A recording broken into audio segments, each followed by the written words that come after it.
सज्जनों,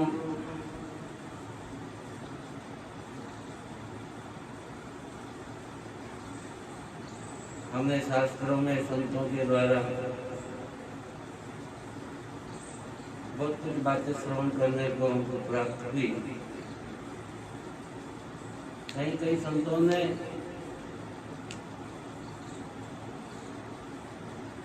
माया के बारे में दो बात कही है। वैसे तो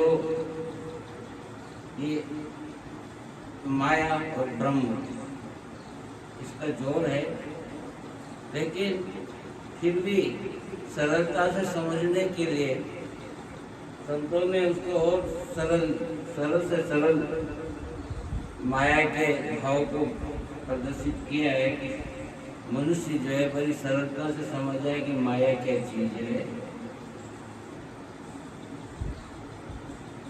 वैसे तो कहते हैं, उन्होंने लिखा है वाणी में,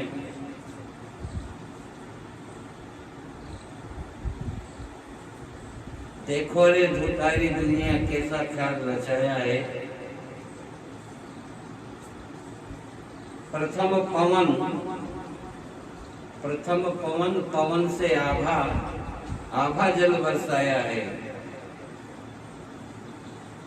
देखो रे धुतारी दुनिया कैसा ख्याल रचाया है। परमात्मा की माया है, माया की रचना परमात्मा किस तरह से करता है।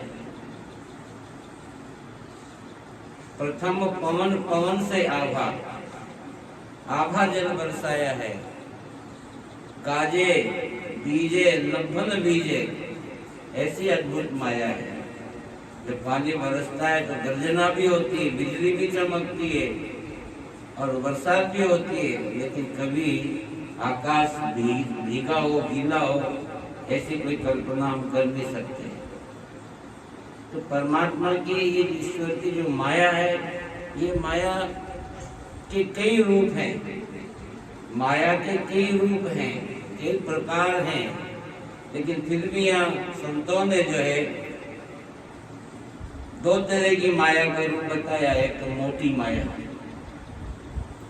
और दूसरी झीणी माया, बारीक सूक्ष्म, जो कभी दिखाई देती नहीं, सिर्फ कल्पनाओं में चलती है, विचारों में चलती है। मोटी माया में माता पिता कुटुंब परिवार, जमीन मंदिर मठ आदि जो है बड़ी बड़ी जो चीजें मार्केट जो दिखाई देती बड़े बड़े रूप में, और भी बहुत से बड़े बड़े रूपों में जो दिखाई देती है, वो सब मोटी माया होती है। और उसमें हमारा मन जो है सब में लगा हुआ है। माता में भी हमारी ममता है, पिता में भी हमारी ममता है। ये माया ही तो है, माया का रूप है। इसको मोटी माया कहते हैं। मठ मंदिर मस्जिद गुरुद्वारे चर्च फैक्ट्री बड़ी बड़ी दुकानें गाड़ी बंगले, ये जितनी भी सब परमात्मा की मोटी माया है। और झीणी माया जो मन की बुरे कर्मों की जो आसक्ति, बुरे कर्मों में जो आसक्ति है मन के द्वारा, वो भी तो माया ही है। हमारी सोचना ये भी तो माया ही का रूप है। ये भी माया का अंश माना जाता है। कोई भी हम कल्पना करते हैं, सोचते हैं कि मैं ऐसा कर लूँ, मैं वैसा कर लूँ, उसको बस में कर लूँ, वो मेरे बस में हो जाए, मैं उसको अपना बना लूँ, वो मुझे अपना बना ले। ये सब ये माया का ही प्रतीक, माया का रूप है। और तो ये मेरा, ये तेरा और मेरा, ये भी माया ही का स्वरूप है। मैं और मोर तोड़ते माया। बस संत ये कहते हैं कि ये माया है परमात्मा की है, हमारी कोई बनाई हुई नहीं है। इसलिए कहते हैं इस माया में हमें मनुष्य ज्यादा आसक्त न हो, उसके वशीभूत नहीं होना चाहिए।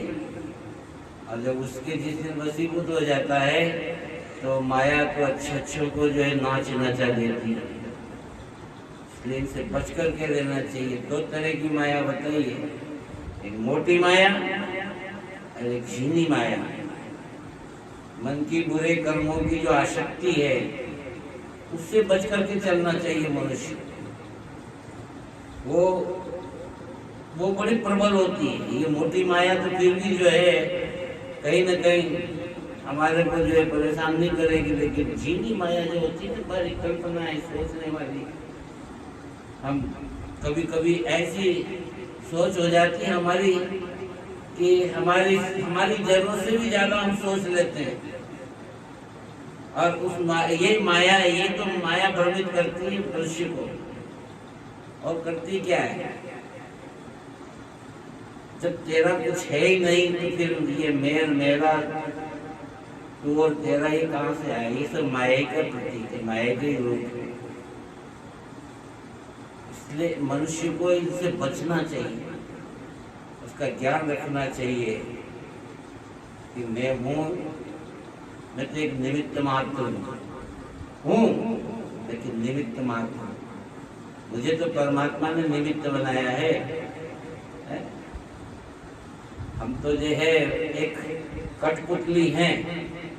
कठपुतली वाला जो खेल नचाता है पर्दे के पीछे से डोरी से, जैसा वो नचाता है वैसा वो कठपुतली, वैसा वो नाचती नृत्य करती। ऐसे हम भगवान की कठपुतलियां हैं। हमारी डोर परमात्मा के हाथ में है और वो जिस तरह से हमको नचाता है, जिस तरह से हमको बुलाता है, जिस तरह का वो ड्रामा कराता है वैसा हम ड्रामा करते हैं। हम तो एक निमित्त मात्र हैं। लेकिन अभिमानवश मनुष्य जो है ना, अहंकारवश, अज्ञानवश वो अपना मान बैठता है और जहाँ अपना मान लेता है वही उसका पतन होना शुरू हो जाता है। हम तो जब निमित्त मात्र हैं परमात्मा की सारी सृष्टि के, भले हम भी तो मायावी हैं। ये सारा शरीर माया का रचा हुआ है। ये मेरा है, तेरा, ये उसका, ये इसका, ये सब माया का ही रूप है। इसलिए कहते हैं ना कि परमात्मा जो कुछ है सब तू है, तेरा है। अहम मेरा भाव नहीं होना चाहिए। अहम भाव आ गया, मेरापन आ गया, वही वो माया का स्वरूप नजर आ जाता है। इसलिए अहम की वृत्ति मनुष्य को छोड़ना चाहिए। मेरेपन की वृत्ति का त्याग करना चाहिए। ये मेरा, ये मेरा, ये मेरा, ये मेरा करते करते एक दिन वो जो मर जाता है, लेकिन उसका वो मेरापन पूरा नहीं होता। इसलिए स्वामी जी महाराज ने तो फरमाया है वाणी जी में, महापुरुषों ने तो बड़ा वाणी में बड़ा सार गर्भित उपदेश किया है। मैं नहीं हूं करने वाला। करने वाला कौन? ईश्वर, परमात्मा। और जो अपने ऊपर ले लेता है तो वो समझ लो उसके ऊपर आफत आ गई, बला आ जाती है। जो कुछ करता राम जी मैं तो करता नाही, राम चरण जो मैं करूं तो बड़ी चूक मुझ माई। जो कुछ करता है राम जी, करने वाले ईश्वर है। परमात्मा की माया परमात्मा पे छोड़ दो। परमात्मा तेरी माया है, तू जाने, तेरा काम जाने है। हम काय को बीच में पटेल बने? हमारे राजस्थान की कहावत है, क्यों बीच में लाड़ा की बुआ बन रहा है? बीच में क्यों पटेलाई कर रहा है? बीच में अपनापन क्यों दिखा रहा है? अपनी कैपेसिटी के अनुसार रहो, अपनी क्षमता के अनुसार। क्षमता से ऊपर बढ़ोगे पतन हो सकता है। इसलिए इस मोटी माया को, झीनी माया, ये दो भाव बनते हैं इसके। इसको समझना चाहिए, इसका प्रयास करना चाहिए, प्रयत्न करना चाहिए। और एक बात और हम आपको बता रहे हैं, इसके साथ साथ जुड़ने वाली बात तो नहीं है, लेकिन याद रखने वाली बात जरूर है कि मनुष्य जो है ना, ये जो जात पाति वाला जो मामला है ना, ये ज्ञान से हट करके, विशुद्ध ज्ञान से हट करके, विशुद्ध ज्ञान के साथ में जाति पाति नहीं आती है।